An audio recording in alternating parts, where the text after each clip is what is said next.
us and small businesses are all subjected to the inflation, and we know it's coming. We've got to prepare for it. So I've got Dave, our accountant, here to give us some tips on how to manage the incoming inflation. Dave, how are you? And what's your prediction? What's your tips for us? Oh, look, I think inflation's already here.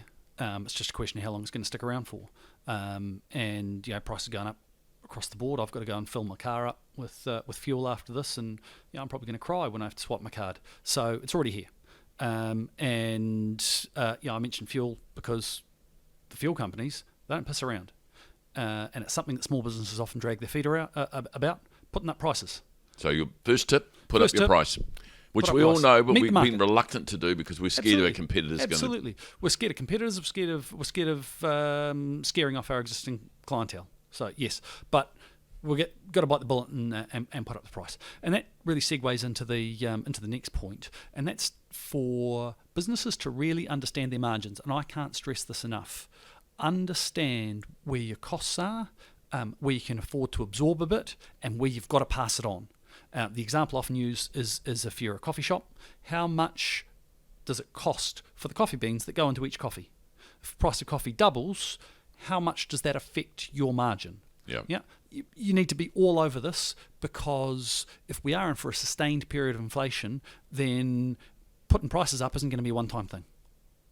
It's going to be an ongoing moving feast. So what about some of us who will have debt, and we've got interest rates are going to really start to skyrocket soon? Absolutely. And look, New Zealand, at a government level, we've actually got pretty low levels of debt compared to the rest of the OECD. But on a household basis, we've got really, really high debt, both mortgages and consumer finance. Mortgage debt doesn't worry me so much. As long as a household or a business that has productive assets, as long as they can service that debt, then actually inflation might be not such a bad thing. And that's because essentially the value of the currency as it goes down, that debt becomes easier to service. But that tends to be over the medium to long term, because the price in houses, again, great example at the moment, prices of houses are volatile. And by volatile, I mean down. Yeah. But if we jump forward, say, 5 or 10 years, they'll probably will have bounced back up. So cheap debt or debt on a reasonable interest rate on something that has a long-term value, not so concerned about. It's the consumer finance, the credit cards, that sort of carry-on that gives me cause for concern. Because ultimately, you go tick up a fancy new cell phone, you paying that off is an expensive thing to do, and it's at a period of time where most small businesses' budgets are going to be more constrained.